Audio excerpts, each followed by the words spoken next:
ಎಲ್ರಿಗೂ ನಮಸ್ಕಾರ, welcome to my channel.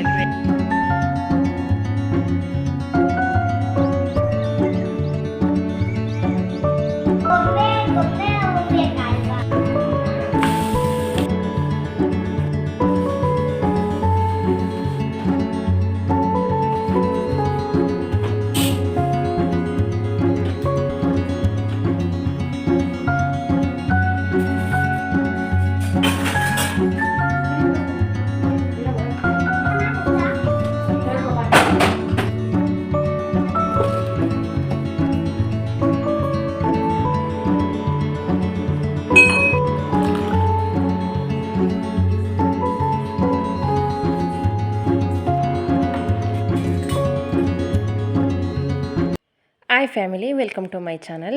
ಎಲ್ಲರಿಗೂ ನನ್ನ ಜೀವನದ ಮತ್ತೊಂದು ದಿನಕ್ಕೆ ಸ್ವಾಗತ ಸುಸ್ವಾಗತ. ಬೆಳಗ್ಗೆನೇ ತೋಟಕ್ಕೆ ಹೋಗ್ತಾ ಇದ್ದೀನಿ. ನನ್ನ ಹಸ್ಬೆಂಡ್ ಬೇರೆ ತೋಟಕ್ಕೆ ಹೋಗಿದ್ದಾರೆ, ನಾನು ಬೇರೆ ತೋಟಕ್ಕೆ ಹೋಗ್ತಾ ಇದ್ದೀನಿ. ಹಾಲು ಕರೆದು ಡೈರಿಗೆ ಹಾಲು ಹಾಕಿ ಕಾಫಿ ಮಾಡ್ಕೊಂಡು ಕುಡಿದು ಮಕ್ಕಳಿಬ್ಬರಿಗೂ ಒಂದೊಂದು ದೋಸೆ ಹಾಕ್ಕೊಟ್ಟು ಇವಾಗ ಬೆಳಗಿನ ಕೆಲಸಗಳನ್ನೆಲ್ಲ ಮುಗಿಸ್ಕೊಂಡು ತೋಟಕ್ಕೆ ಹೋಗ್ತಾ ಇದ್ದೀನಿ.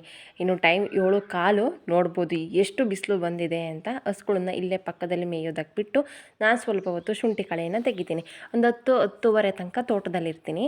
ನಂತರ ಮನೆಗೆ ಹೋಗ್ತೀನಿ. ಮನೆಗೆ ಹೋಗಿ ಸ್ವಲ್ಪ ಕಿಚನ್ ಕ್ಲೀನ್ ಮಾಡಬೇಕು ಅಂತ ಅಂದ್ಕೊಂಡಿದ್ದೀನಿ.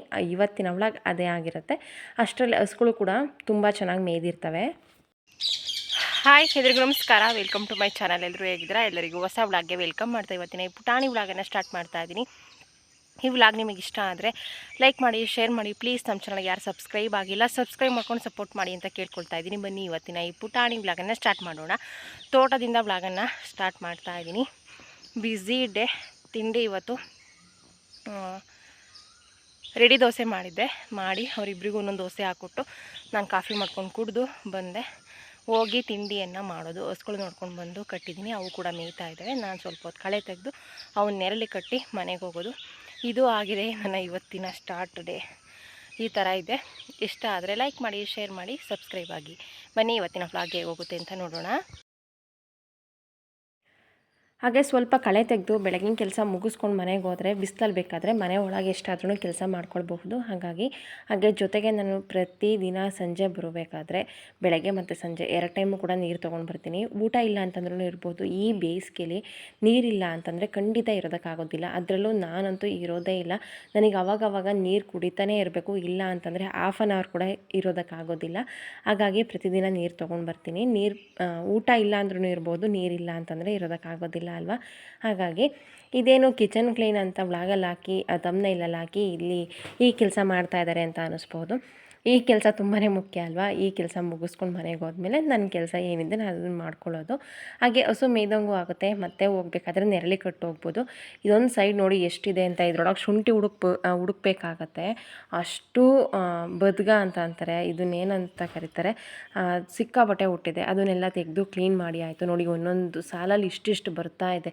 ಎಲ್ಲಿಂದ ಬೇಗ ಕ್ಲೀನ್ ಮಾಡಿ ಮುಗಿಯುತ್ತಲ್ವ. ನೋಡಿ ಇದನ್ನು ಪೂರ್ತಿಯಾಗಿ ಕ್ಲೀನ್ ಮಾಡಿ ಆಯಿತು. ಇವಾಗ ವಾಪಸ್ ಮನೆಗೆ ಹೋಗೋದು. 10:15 ತನಕ ತೋಟದಲ್ಲಿದ್ದೆ. ಇವಾಗ ಇಷ್ಟು ಸ್ವೆಟ್ ಆಗಿಬಿಟ್ಟಿದ್ದೀನಿ. ಹಸುಗಳು ಕೂಡ ಚೆನ್ನಾಗಿ ಮೇಯ್ದಿದ್ದಾವೆ. ನೋಡ್ಬೋದು ಎಷ್ಟು ಚೆನ್ನಾಗಿ ಮೇಯ್ದಿದ್ದಾವೆ ಅಂತ. ಬಿಸಿಲಲ್ಲಿ ಮೇಯ್ಸೋದಕ್ಕೆ ಹೋದರೆ ಚೆನ್ನಾಗಿ ಮೇಯೋದಿಲ್ಲ. ತಂಪೊತ್ತಲ್ಲಿ ಚೆನ್ನಾಗಿ ಆಗಿದೆ. ಮೇವು ತಿಂದೆಲ್ಲ ಆಗಿದೆ. ಇವಾಗ ನೆರಳಿ ಕಟ್ಟಿ ನಾನು ವಾಪಸ್ ಮನೆಗೆ ಹೋಗ್ತೀನಿ. ಬೆಳಗ್ಗೆನೇ ಇವತ್ತು ಗೋಧಿ ದೋಸೆ ಮಾಡಿದ್ದೆ. 2 ಬೌಲ್ ಗೋಧಿ ಹಿಟ್ಟು ತೊಗೊಂಡ್ರೆ ಮೈದಾ ಬೇಕಾದರೆ ಸ್ಕಿಪ್ ಮಾಡ್ಬೋದು. ನಾನು ಸ್ವಲ್ಪ ಟೇಸ್ಟ್ ಇನ್ನೂ ಚೆನ್ನಾಗಿರುತ್ತೆ ಅಂತ ಒಂದು 1/2 ಬಟ್ಲಷ್ಟು ಮೈದಾ ಹಾಕಿದ್ದೀನಿ. 1/2 ಬಟ್ಲಷ್ಟು ಸಣ್ಣ ರವೆ ಹಾಕಿ ಕಲಸಿಟ್ಟಿದ್ದೆ. ರುಚಿಗೆ ಬೇಕಾಗುವಷ್ಟು ಉಪ್ಪು. ಈ ಕಡೆ ಕಾಯಿ ಚಟ್ನಿ ಮಾಡಿದ್ದೀನಿ. ನಾನು ಆಲ್ರೆಡಿ ದೋಸೆ ಹಾಕ್ಕೊಡ್ತಾ ಇದ್ದೀನಿ. ಹಾಗಾಗಿ ಈ ಚಟ್ನಿ ಅರ್ಧ ಖಾಲಿ ಆಗಿದೆ. ಈ ಕಡೆ ದೋಸೆ ಹಾಕ್ತಾಯಿದ್ದೀನಿ. ದೋಸೆ ಅಂತೂ ತುಂಬ ಚೆನ್ನಾಗಿ ಬರುತ್ತೆ. ತವೆಗಂತೂ ಸ್ವಲ್ಪನೂ ಅಂಟ್ಕೊಳ್ಳೋದಿಲ್ಲ, ಚೆನ್ನಾಗಿ ಬರುತ್ತೆ. ಇದನ್ನು ಬೇಕಾದರೆ ಟ್ರೈ ಮಾಡ್ಬೋದು. ಬೇಕಾದರೆ ನಮಗೆ ಇಷ್ಟ ಇಲ್ಲ ಅಂತ ಅಂದರೆ ಮೈದಾ ಹಿಟ್ಟನ್ನು ಪೂರ್ತಿಯಾಗಿ ಸ್ಕಿಪ್ ಮಾಡಿ ಗೋಧಿ ಹಿಟ್ಟು ಮತ್ತು ರವೆ ಹಾಕೇ ಮಾಡ್ಬೋದು. ಕ್ವಿಕ್ಕಾಗಿ ಏನು ತಿಂಡಿ ಮಾಡೋದು ಗೊತ್ತಿಲ್ಲ ಅಂತಂದಾಗ ಇದನ್ನು ಮಾಡ್ಬೋದು. ಟೇಸ್ಟ್ ಕೂಡ ಚೆನ್ನಾಗಿರುತ್ತೆ. ನನ್ನ ಮಕ್ಕಳಿಗೆ ತುಂಬ ಇಷ್ಟ ಆಗುತ್ತೆ. ನನ್ನ ಹಸ್ಬೆಂಡ್ಗೂ ಇಷ್ಟ. ಹಾಗಾಗಿ ನಾನು ಅವಾಗವಾಗ ಮಾಡ್ತಾ ಇರ್ತೀನಿ. ಅಂದರೆ ಟೈಮ್ ಇಲ್ಲ, ಬೇಗ ಮಾಡಬೇಕು ಅಂದಾಗ ನಾನು ಯಾವ ಥರ ಕಿಚನ್ ಕ್ಲೀನ್ ಮಾಡ್ತೀನಿ ಅಂತ ವಿಡಿಯೋನ ಶೇರ್ ಮಾಡ್ತೀನಿ.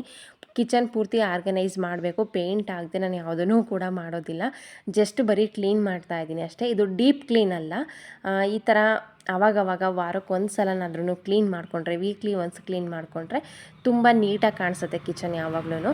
ಹಾಗಾಗಿ ನಾನು ಯಾವ ಥರ ಕ್ಲೀನ್ ಮಾಡ್ತೀನಿ ಅಂತ ತೋರಿಸ್ತೀನಿ. ನಾನಿಲ್ಲಿ 4 ಬಟ್ಟೆ ತೊಗೊಂಡಿದ್ದೀನಿ. ಹಾಗೆ ಎಲ್ಲದೂ ಒಂದೇ ಇದರಲ್ಲಿ ಒರೆಸೋದಕ್ಕಾಗೋದಿಲ್ಲ.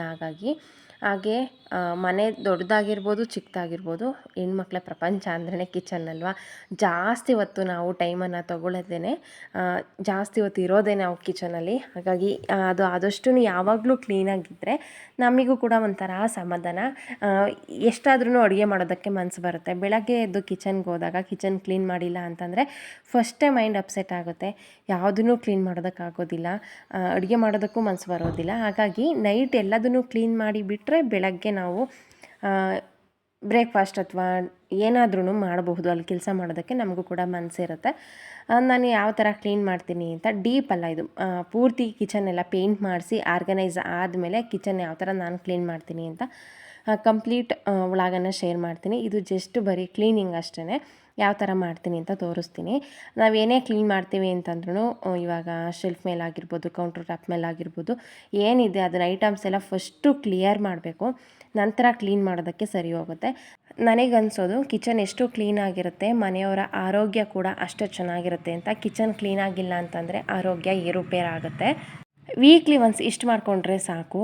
ನಾನು ಪೂರ್ತಿ ಹೇಳಿದ್ನಲ್ಲ, ಕಿಚನ್ ಆರ್ಗನೈಸ್ ಆದಮೇಲೆ ವೀಡಿಯೋನ ಶೇರ್ ಮಾಡ್ತೀನಿ. ಜಸ್ಟ್ ಬರೀ ಇದು ಕ್ಲೀನಿಂಗ್ ಅಷ್ಟೇ. ಯಾವ ಥರ ಡೀಪ್ ಕ್ಲೀನ್ ಅಲ್ಲ, ಇದು ಸೆಮಿ ಕ್ಲೀನ್ ಅಂತ ಅಂದ್ಕೊಳ್ಬಹುದು. ಕಿಚನ್ ಟಾಪ್ ಮೇಲಿರುವಂತಹ ಐಟಮ್ಸ್ ಎಲ್ಲ ಫಸ್ಟು ಕ್ಲಿಯರ್ ಮಾಡ್ತೀನಿ, ನಂತರ ಕ್ಲೀನ್ ಮಾಡೋದಕ್ಕೆ ಸರಿ ಹೋಗುತ್ತೆ. ಕಿಚನ್ ಕ್ಲೀನ್ ಮಾಡ್ತೀವಿ ಅಂತಂದರೆ ಫಸ್ಟು ಮೇಲ್ಗಡೆಯಿಂದ ಕ್ಲೀನ್ ಮಾಡ್ತಾ ಬರಬೇಕು. ಅಂದರೆ ಇವಾಗ ನಾವು ಅಡುಗೆ ಮನೆ ಮಾಡಿಸಿದ್ದೀವಲ್ಲ, ಇದರಲ್ಲಿ ವಿಂಡೋ ಇಲ್ಲ. ಫಸ್ಟ್ ಎಲ್ಲ ವಿಂಡೋ ಇತ್ತಲ್ಲ, ನಾನು ಅಲ್ಲಿಂದ ಫಸ್ಟು ಕ್ಲೀನ್ ಮಾಡ್ತಾ ಬರ್ತಾಯಿದ್ದೆ. ವಿಂಡೋ ಅದೇನಿದೆ ಅದನ್ನೆಲ್ಲ ಕ್ಲೀನ್ ಮಾಡಿಕೊಂಡು ನಂತರ ಕೆಳಗಡೆ ಟೈಲ್ಸ್ ಏನಿದೆ ಅದನ್ನೆಲ್ಲ ಕ್ಲೀನ್ ಮಾಡಿ ನಂತರ ಕೆಳಗಡೆ ಐಟಮ್ಸ್ ಇರೋದನ್ನು ಕ್ಲೀನ್ ಮಾಡ್ತಾಯಿದ್ದೆ. ಬಟ್ ಇವಾಗ ಇದರಲ್ಲಿ ಟೈಲ್ಸೂ ಇಲ್ಲ, ವಿಂಡೋನೂ ಇಲ್ಲ. ಅಂದರೆ ಇನ್ನು ಪೂರ್ತಿ ಚೇಂಜ್ ಮಾಡಿದ್ದೀವಲ್ಲ, ಹಾಗಾಗಿ ಅದಿಲ್ಲ. ನಂತರ ಇವಾಗ ಏನೇನು ಐಟಮ್ಸ್ ಇದೆ ಅದನ್ನೆಲ್ಲ ಫಸ್ಟು ಕ್ಲಿಯರ್ ಮಾಡ್ಕೊಳ್ತೀನಿ. ಸ್ವಲ್ಪ ಪಾತ್ರೆ ಎಲ್ಲ ತೊಳೆದಿರೋದು ಹಾಗೇ ಇತ್ತು, ಅದನ್ನೆಲ್ಲ ಸಪ್ರೇಟಾಗಿ ಎತ್ತಿಡ್ಕೊಳ್ತಾ ಇದ್ದೀನಿ. ಅಂದರೆ ಅದು ಆದಷ್ಟು ಅದ್ರ ಮೇಲೆ ಎಷ್ಟು ಐಟಮ್ಸ್ ಇದೆ ಅದನ್ನೆಲ್ಲ ಕ್ಲಿಯರ್ ಮಾಡ್ತಾ ಬಂದರೆ ಕ್ಲೀನ್ ಮಾಡೋದಕ್ಕೆ ನಮಗೆ ಈಸಿ ಆಗುತ್ತೆ. ಹಾಗಾಗಿ ಆದಷ್ಟು ಎಲ್ಲ ಐಟಮ್ಸನ್ನು ಕೂಡ ಖಾಲಿ ಮಾಡ್ತಾ ಇದ್ದೀನಿ. ಇಷ್ಟು ಕ್ಲೀನ್ ಮಾಡಿದರೆ ಕಿಚನ್ ಪ್ರತಿದಿನ ಕ್ಲೀನ್ ಮಾಡ್ಕೊಳ್ಳೋದಕ್ಕೆ ತುಂಬ ಈಸಿ ಆಗುತ್ತೆ. ಎಲ್ಲರಿಗೂ ಗೊತ್ತು ನಾನು ತೋಟದ ಕೆಲಸ ಅಂತ. ಆದಷ್ಟು ಜಾಸ್ತಿ ತೋಟದಲ್ಲೇ ಇರ್ತೀನಿ. ಆವಾಗವಾಗ ಕಿಚನ್ ಕೂಡ ಕ್ಲೀನ್ ಮಾಡಬೇಕು, ಬಟ್ ಟೈಮ್ ಸಿಗ್ತಾ ಇರೋದಿಲ್ಲ. ವೀಕ್ಲಿ ಒನ್ಸ್ ಆದ್ರೂ ಇಷ್ಟಾದ್ರೂ ಕ್ಲಿಯರ್ ಮಾಡಿ ಕ್ಲೀನ್ ಮಾಡ್ತೀನಿ. ಫಸ್ಟು ಟೈಲ್ಸ್ ಎಲ್ಲ ಏನಿತ್ತು ಅದನ್ನೆಲ್ಲ ಒರೆಸ್ಕೊಳ್ತಾ ಇದ್ದೆ. ಬಟ್ ಇವಾಗ ಟೈಲ್ಸ್ ಇಲ್ಲ, ಗೋಡೆ ಸ್ವಲ್ಪ ಗಲೀಜಾದಂಗಿತ್ತು. ಅಂತಂದರೆ ಸಿಮೆಂಟ್ ಆಗಿತ್ತು ಅಷ್ಟೇ, ಬೇರೆ ಏನೂ ಆಗಿರಲಿಲ್ಲ. ಅದನ್ನೆಲ್ಲ ಫಸ್ಟು ತೊಳ್ಕೊಂಡೆ. ನಂತರ ಇವಾಗ ಸಿಂಕು ಕ್ಲೀನ್ ಮಾಡೋದಾಗಿರ್ಬೋದು ತುಂಬಾ ಮುಖ್ಯ. ಇವಾಗಂತೂ ನಾನು ಸಿಂಕಲ್ಲಿ ಜಾಸ್ತಿ ಪಾತ್ರೆ ಏನೂ ತೊಳೆದಿಲ್ಲ, ಹಾಗಾಗಿ ನಾನು ಸಿಂಕ್ ಕ್ಲೀನ್ ಮಾಡೋದನ್ನು ತೋರಿಸ್ತಾ ಇಲ್ಲ. ನಾನು ಮುಂಚೆ ಸಿಂಕ್ ಇದ್ದಾಗ, ಮುಂಚೆ ಅಂತಂದರೆ ಒಂದು 3 ಇಯರ್ಸ್ ಬ್ಯಾಕ್ ನಾನು ಯಾವ ಥರ ಕ್ಲೀನ್ ಮಾಡ್ತಾ ಇದ್ದೆ ಅಂತ ಅಂದರೆ, ಕಿಚನನ್ನು ಒಂದು ಬ್ರಷಿಂದ ನೀಟಾಗಿ ಅದನ್ನೆಲ್ಲ ಪಾತ್ರೆ ಎಲ್ಲ ತೊಳೆದಾದ್ಮೇಲೆ ನೀಟಾಗಿ ಒಂದ್ಸಲ ತೊಳೆದು ಬಿಡ್ತಾ ಇದ್ದೆ. ನಂತರ ಅದಕ್ಕೆ ನೈಟು ಪ್ರತಿದಿನ ಮಲಗುವಾಗ ಸ್ವಲ್ಪ ಬಿಸಿ ನೀರನ್ನು ಕಾಯಿಸಿ ಸಿಂಕಿಗೆ ಹಾಕ್ತಾಯಿದ್ದೆ. ಈ ಥರ ಎಲ್ಲ ಮಾಡೋದ್ರಿಂದ ಅದರಿಂದ ಜಾಸ್ತಿ ಸ್ಮೆಲ್ಲು ಬರೋದಿಲ್ಲ, ನೀಟಾಗಿ ಕ್ಲೀನೂ ಆಗುತ್ತೆ. ಜೊತೆಗೆ ಅದರಿಂದ ಯಾವುದೇ ಬ್ಯಾಕ್ಟೀರಿಯಾ ಆಗಲಿ ಆ ಥರ ಯಾವುದೂ ಕೂಡ ಅಲ್ಲಿ ಉತ್ಪತ್ತಿ ಏನೂ ಆಗೋದಿಲ್ಲ, ತುಂಬ ನೀಟಾಗಿರುತ್ತೆ. ಹಾಗಾಗಿ ಸಿಂಕ್ ಆದಷ್ಟು ಕ್ಲೀನಾಗಿದ್ದರೆ ನಾವು ಜಾಸ್ತಿ ಪಾತ್ರೆ ಎಲ್ಲ ಊಟ ಮಾಡಿದ್ದು, ತಿಂಡಿ ತಿಂದಿದ್ದು ಎಲ್ಲದನ್ನು ಕೂಡ ಅದರಲ್ಲೇ ಹಾಕಿ ಬಿಟ್ಟಿರ್ತೀವಿ. ಅದು ಆದಷ್ಟು ಎಷ್ಟು ಕ್ಲೀನಾಗಿರುತ್ತೆ ಅಷ್ಟು ಒಳ್ಳೆಯದು. ಅಂದರೆ ಅವಾಗವಾಗ ತೊಳಿತೀವಿ, ಇಲ್ಲ ಅಂತಲ್ಲ. ಅಡುಗೆ ಮಾಡುವಾಗ ಮಿಕ್ಸಿ ಜಾರ್ ಆಗಿರ್ಬೋದು, ಅದನ್ನು ಈ ಕಡೆ ಏನೋ ಅಡುಗೆ ಮಾಡ್ತಾ ಇರ್ತೀವಿ ಅಂತ ಅದರೊಳಗೇ ಹಾಕಿ ಬಿಟ್ಟಿರ್ತೀವಿ. ಹಾಗಾಗಿ ಆದಷ್ಟು ಸಿಂಕ್ ಎಷ್ಟು ಕ್ಲೀನ್ ಮಾಡ್ತೀವಿ ಅಷ್ಟು ಒಳ್ಳೆಯದು. ನಾನು ಪ್ರತಿದಿನ ಮಲಗುವಾಗ ನೈಟ್ ಬಿಸಿ ನೀರನ್ನು ಹಾಕಿ ಅದನ್ನು ಕ್ಲೀನ್ ಮಾಡ್ತಾಯಿದ್ದೆ. ಅಂತಂದರೆ ಫುಲ್ಲು ಮಳ್ಳೋ ಥರ ಅಲ್ಲ, ಬಿಸಿ ನೀರು ಅಷ್ಟೇ, ಅದನ್ನು ಹಾಕಿ ಕ್ಲೀನ್ ಮಾಡ್ತಾಯಿದ್ದೆ. ಹಾಗೆ ಕಿಚನ್ ಟವಲ್ಸ್ ನಾವೇನು ಯೂಸ್ ಮಾಡ್ತೀವಿ ಅದನ್ನು ನಾನು ಬಿಸಿನೀರಲ್ಲಿ ಆದಷ್ಟು ವಾಶ್ ಮಾಡೋದಕ್ಕೆ ಟ್ರೈ ಮಾಡ್ತೀನಿ. ಏನು ಡಿಟರ್ಜೆಂಟ್ ಪೌಡರ್ ಬರುತ್ತೆ ಅದನ್ನು ಬಿಸಿ ನೀರಿಗೆ ಹಾಕಿ ಟವಲ್ಸ್ನೆಲ್ಲ ಹಾಕಿ 1 ಗಂಟೆನಾದ್ರೂ ನೆನೆಸಿಟ್ಟು ನಂತರ ಅದನ್ನು ತೊಳೆದು ಬಿಸಿಲಲ್ಲಿ ಒಣಗಾಕಿ ಎತ್ತಿಟ್ಕೊಳ್ತೀನಿ. ಈ ಥರ ಮಾಡೋದ್ರಿಂದ ಟವಲ್ಸ್ ಎಲ್ಲ ತುಂಬ ಸಾಫ್ಟಾಗಿರುತ್ತೆ, ತುಂಬ ಕ್ಲೀನಾಗಿರುತ್ತೆ. ಹಾಗೆ ಅದರಲ್ಲಿ ಸ್ವಲ್ಪನೂ ಕೂಡ ಇವಾಗ ಕಿಚನ್ ಅಂತಂದರೆ ಎಣ್ಣೆ ಜಿಡ್ಡು ಹಾಗೇ ಆಗಿರುತ್ತೆ, ಅದೇನೂ ಕೂಡ ಉಳ್ಕೊಂಡಿರೋದಿಲ್ಲ. ಕಿಚನ್ ಟವಲ್ಸ್ ಎಲ್ಲ ತುಂಬ ನೀಟಾಗಿ ಕ್ಲೀನಾಗಿರುತ್ತೆ. ಅದು ಕಿಚನ್ ಟವಲ್ಸ್ ಅಂತಲೇ ಅನಿಸೋದಿಲ್ಲ, ಅಷ್ಟು ನೀಟಾಗಿ ಕ್ಲೀನಾಗಿರುತ್ತೆ. ಬಿಸಿನೀರು ಮತ್ತು ಡಿಟರ್ಜೆಂಟ್ ಪೌಡರ್ನ ಹಾಕ್ತೀನಿ. ಕೆಲವೊಂದು ಸಲ ಶಾಂಪೂ ಹಾಕಿ ವಾಶ್ ಮಾಡಿರ್ತೀನಿ, ತುಂಬ ನೀಟಾಗಿರುತ್ತೆ. ಇವಾಗ ಬಾಕ್ಸ್ಗಳನ್ನು ಒರೆಸೋದಕ್ಕೂ ಅಷ್ಟೇ ನಾನು ಇಲ್ಲೊಂದು 3-4 ಥರ ಬಟ್ಟೆ ತೊಗೊಂಡಿದ್ದೀನಿ. ಶೆಲ್ಫ್ ಕಲ್ಲು ಒರೆಸೋದಕ್ಕೊಂಥರ, ಗೋಡೆ ಅದನ್ನ ಏನು ಕ್ಲೀನ್ ಮಾಡೋದಿದೆ ಅದು, ಮತ್ತು ಬಾಕ್ಸ್, ಈ ಥರ ಸಪ್ರೇಟ್ ಬಟ್ಟೆಗಳನ್ನು ಇಟ್ಕೊಂಡು ಕ್ಲೀನ್ ಮಾಡ್ತಾ ಇರ್ತೀನಿ. ಸಿಂಕು ಎಷ್ಟು ಕ್ಲೀನಾಗಿರುತ್ತೆ ಅದೇ ಥರ ಕಿಚನ್ ಟವಲ್ಸ್ ಕೂಡ ತುಂಬ ನೀಟಾಗಿ ಕ್ಲೀನಾಗಿರಬೇಕು. ಇಲ್ಲ ಅಂತಂದರೆ ಅದು ಕೂಡ ಒಳ್ಳೆಯದಲ್ಲ. ಹಾಗಾಗಿ ಆದಷ್ಟು ಅವಾಗವಾಗ ಎಲ್ಲದನ್ನು ಕೂಡ ಕ್ಲೀನ್ ಮಾಡ್ಕೊಳ್ತಾ ಇರ್ತೀನಿ. ನಾನಿವಾಗ ಏನು 15-16 ನಿಮಿಷ ವೀಡಿಯೋ ಮಾಡ್ತಾಯಿದ್ದೀನಿ, ಬಟ್ ಇದು ಅಷ್ಟು ಟೈಮನ್ನು ತೊಗೊಂಡಿಲ್ಲ. ಬೆಳಗ್ಗೆಯಿಂದ ಮಧ್ಯಾಹ್ನ ನಾನು ಅಡುಗೆ ಮುಗಿಸಿ ಊಟ ಮಾಡೋದು 2 ಗಂಟೆವರೆಗೂ ಇದೇ ಕ್ಲೀನಿಂಗ್ ಆಗಿದೆ. ಅಷ್ಟು ಟೈಮನ್ನು ಇದ್ರಲ್ಲಿ ತೊಗೊಂಡಿದ್ದೀನಿ. ನಾನು ಇವಾಗ ಏನು ಒರೆಸೋದನ್ನು ತೋರಿಸ್ತಿದ್ದೀನಿ ಅದೇ ಬಟ್ಟೆ ನಾನು ಪದೇ ಪದೇ ಒರೆಸಿಲ್ಲ. ಒಂದು 2-3 ಸಲನಾದ್ರೂ ಬಿಸಿನೀರಲ್ಲಿ ಹಾಕಿ ಬಟ್ಟೆನ ಪೂರ್ತಿಯಾಗಿ ಕ್ಲೀನ್ ಮಾಡಿಕೊಂಡು ನಂತರ ಬಾಕ್ಸ್ಗಳನ್ನು ಒರೆಸಿದ್ದೀನಿ. ಅಂತಂದರೆ ಇವಾಗ ವೀಡಿಯೋ ಎಡಿಟ್ ಮಾಡಬೇಕಾದ್ರೆ ಫಾಸ್ಟಾಗಿ ಮಾಡಿರ್ತೀನಿ, ಅದೇ ಬಟ್ಟೆಲೆಲ್ಲ ಕ್ಲೀನ್ ಮಾಡ್ದಂಗೆ ಕಾಣಿಸ್ತಾ ಇರುತ್ತೆ.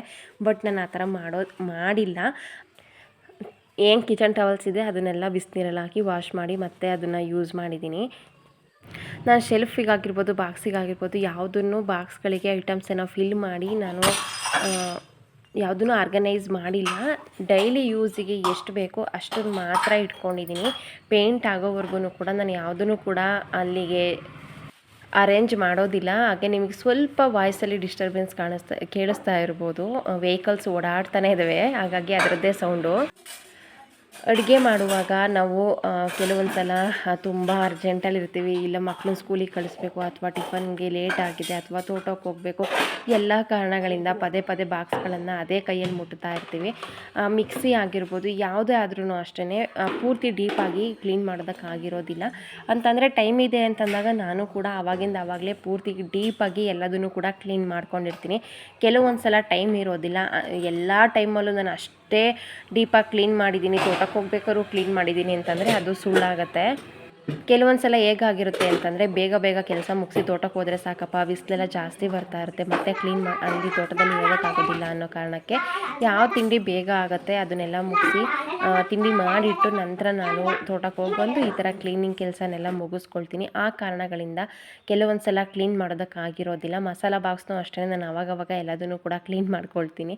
ನನ್ನ ಮಗಳು ಏನು ಮಾಡ್ತಾಯಿದ್ಯಮ್ಮ, ಈ ಬೆಳಗ್ಗೆಯಿಂದ ಮಾಡ್ತಾಯಿದ್ಯಾ, ಏನು ಮಾಡ್ತಾಯಿದ್ಯಮ್ಮ ಅಂತ ಬಂದು ಕೇಳ್ತಾನೆ ಇದ್ಲು.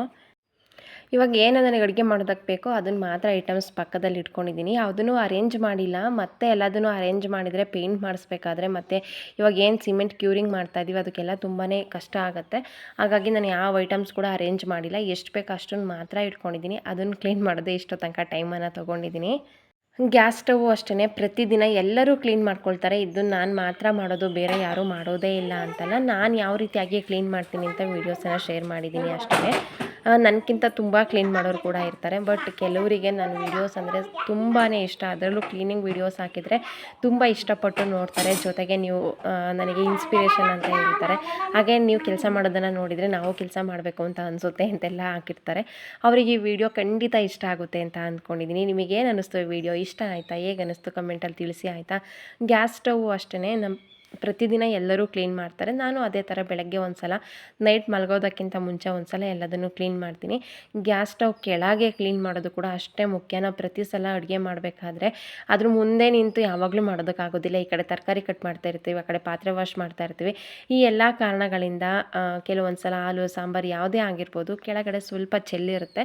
ಅದು ಕೆಲವೊಂದು ಸಲ ಗಮನಿಸಿ ಒರೆಸಿರ್ತೀವಿ, ಕೆಲವೊಂದು ಸಲ ಒರೆಸೋದನ್ನು ಮರ್ತು ಬಿಟ್ಟಿರ್ತೀವಿ. ಹಾಗಾಗಿ ಬೆಳಗ್ಗೆ ಸಂಜೆ ಒರೆಸೋದ್ರಿಂದ ಅದ್ರ ಕೆಳಗೂ ಕೂಡ ಯಾವಾಗಲೂ ಕ್ಲೀನಾಗಿರುತ್ತೆ.